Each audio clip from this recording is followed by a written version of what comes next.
Σήμερα θα μιλήσουμε για την ιγμωρίτιδα και γενικότερα τη βουλωμένη μύτη.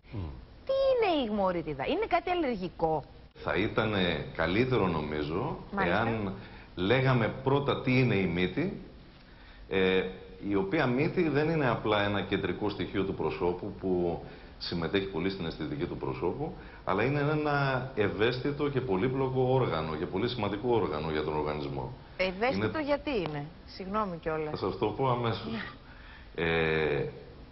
Είναι σημαντικό διότι είναι το όργανο της όσφρησης, μυρίζουμε με τη μύτη μας, μυρίζουμε και τα ωραία γλυκά του κύριου Παρλιάρο και τα ωραία φαγητά που δείξατε πριν.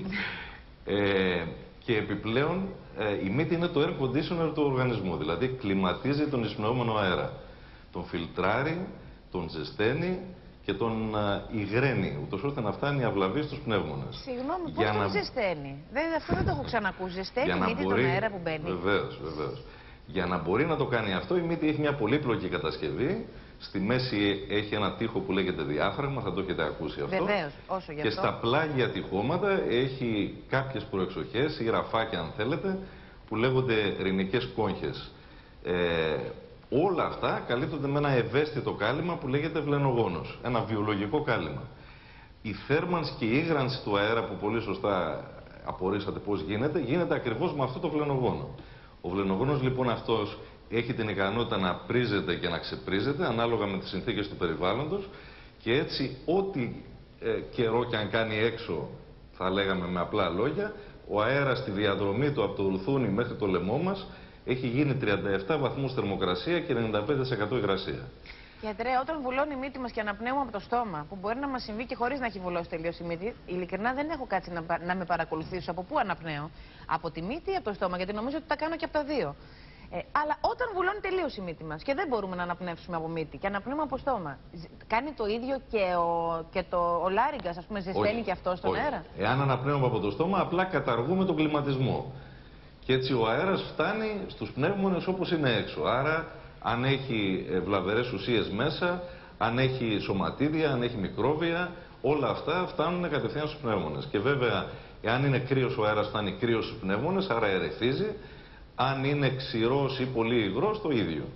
Έτσι... Όταν εισπνέουμε από μύτη, όταν εκπνέουμε από πού? Από το στόμα ή από τη μύτη? Ποιο είναι το σωστό?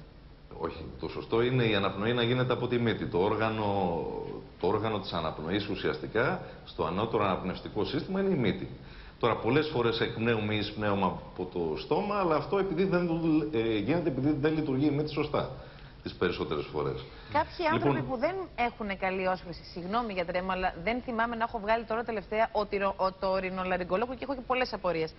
Κάποιοι άνθρωποι που δεν έχουν καλή όσφρηση, δεν μυρίζουν καλά. Όχι όταν είναι άρρωστοι, που όλοι μας μπορεί να μην έχουμε καλή όσφρηση, όταν είναι καλά. Δεν έχουν τόσο, δεν ξέρω, δυνατή μύτη στη μυρωδιά. Τι συμβαίνει? Η οσφρητική περιοχή στη μύτη, δηλαδή η περιοχή που είναι το όργανο της όσφρησης στη μύτη, είναι η πιο στενή περιοχή της μύτης. Η μύτη έχει ένα σχήμα πυραμίδας. Το πιο στενό τμήμα της πυραμίδας, το ψηλότερο σημείο, είναι η οσφρητική περιοχή.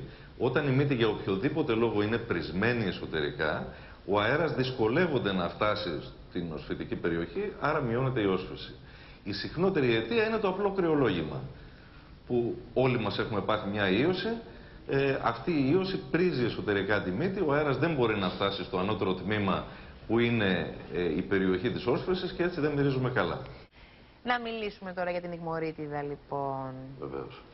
Σας είπα πριν ότι η μύτη είναι ευαίσθητη και μου είπατε γιατί είναι ευαίσθητο όργανο. Ευαίσθητο όργανο είναι διότι όταν είτε υπάρχει πρόβλημα στην κατασκευή της που είπαμε ότι είναι πολύπλοκη, παράδειγμα, στραβό διάφραγμα, ο τοίχος που χωρίζει την μύτη στα δύο, πολύ συχνά είναι λοξός, προς τη μία ή προς την άλλη πλευρά. Σε αυτή την περίπτωση έχουμε μια δυσκολία στην ανάσα, άρα αυτό ο ασθενής το αντιλαμβάνεται σαν μπούκωμα της μύτης. Είτε εάν το εσωτερικό κάλυμα που κάνει όλο τον κλιματισμό του αέρα δεν δουλεύει καλά, που σημαίνει ότι το αυτόματο air conditioner που λέγεται μύτη απορριθμίζεται, χαλάει δηλαδή, εκεί πάλι βουλώνει η μύτη και έτσι ο ασθενής αισθάνεται ότι δεν αναπνέει καλά. Και τις περισσότερες φορές όντως δεν αναπνέει καλά. Με άλλα λόγια, σας είπα πριν ότι αν κάνει έξω κρύο, η μύτη πρίζεται έτσι ώστε να προλαβαίνει να ζεσταίνει και να υγραίνει τον αέρα. Όταν απορριθμίζεται, αυτό το κάνει χωρίς να κάνει κρύο έξω. Για να το πούμε με απλά λόγια. Μάλιστα. Η μύτη δηλαδή εσωτερικά πρίζεται σαν να πρέπει να ζεστάνει ένα ψυχρό αέρα, ενώ στην ουσία έχει φυσιολογικό περιβάλλον γύρω της. Αυτό το αντιλαμβάνεται ο ασθενής σαν μπούκωμα.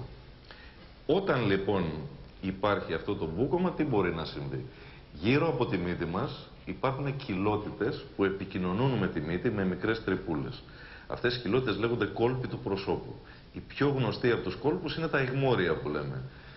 Τα ιγμόρια είναι κοιλότητες πίσω από το μάγουλό μας και κάτω από το μάτι και από τις δύο πλευρές. Όταν λοιπόν τα ιγμόρια ή άλλοι κόλποι του προσώπου βουλώσουν από αυτό το πρίξιμο, τότε προκύπτει μια φλεγμονή που λέγεται ιγμωρίτιδα ή παραρινοκολπίτιδα, ο ιατρικός όρος. Κολπίτιδα δηλαδή του προσώπου.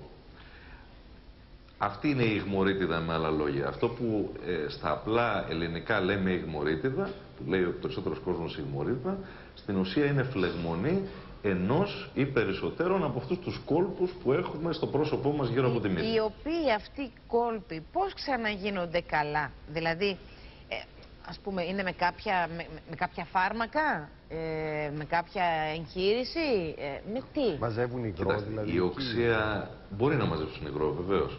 Η οξεία ιγμωρίτιδα είναι μια οξεία λίμωξη στο πρόσωπο. Όπως είναι η οξεία φαρικίτιδα, η οξεία αμυγδαλίτιδα, η οξεία οτίτιδα.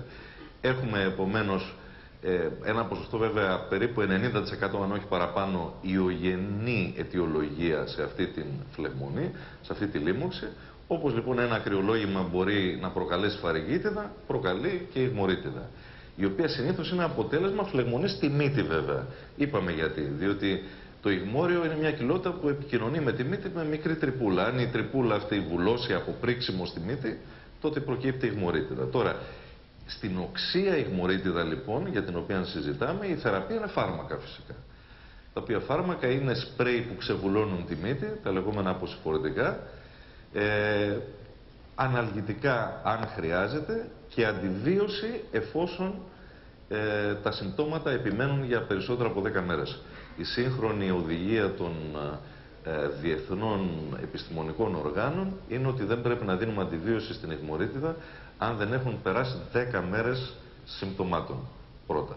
Μετά λοιπόν ακολουθεί και η αντιβίωση αν απαιτείται και αν όλα γίνουν σωστά και υπάρχει σωστή παρακολούθηση, περνάει όπως περνάει και η φαρικίτιδα και η οτίτιδα και όλες οι άλλες λοιμώξεις.